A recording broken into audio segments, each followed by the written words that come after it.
নমস্কার বন্ধুরা, আজকে আমরা বানাতে চলেছি ট্যাংরা মাছের তেল ঝাল। এতে ট্যাংরা মাছ নিয়ে তাতে নুন হলুদ ভালো করে মিশিয়ে একে একে ভেজে উঠিয়ে নিতে হবে।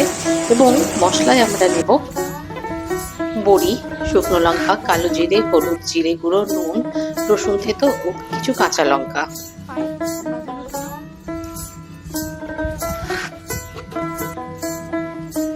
আর নিয়ে নেব টুকরো করা আলু।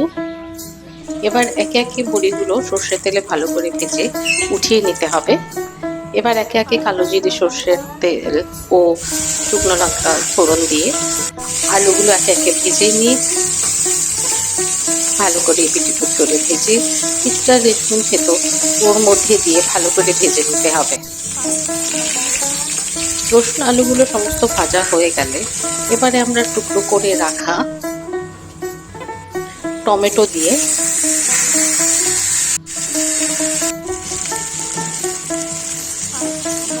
এতে একে একে সমস্ত ভাজা মশলাগুলো অ্যাড করে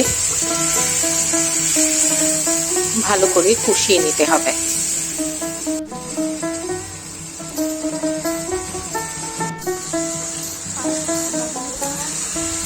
ভালো করে কষানো হয়ে গেলে চারিদিকে তেল ভেসে উঠলে বোঝা যাবে যে মশলাটা সম্পূর্ণরূপে কষে গেছে। এবার তাতে গরম জল দিয়ে ভালো করে ফুটিয়ে নিতে হবে। ঝোল ভালো করে ফুটে গেলে তাতে বড়ি ও মাছ দিয়ে আরো 1 ফুট দিতে হবে।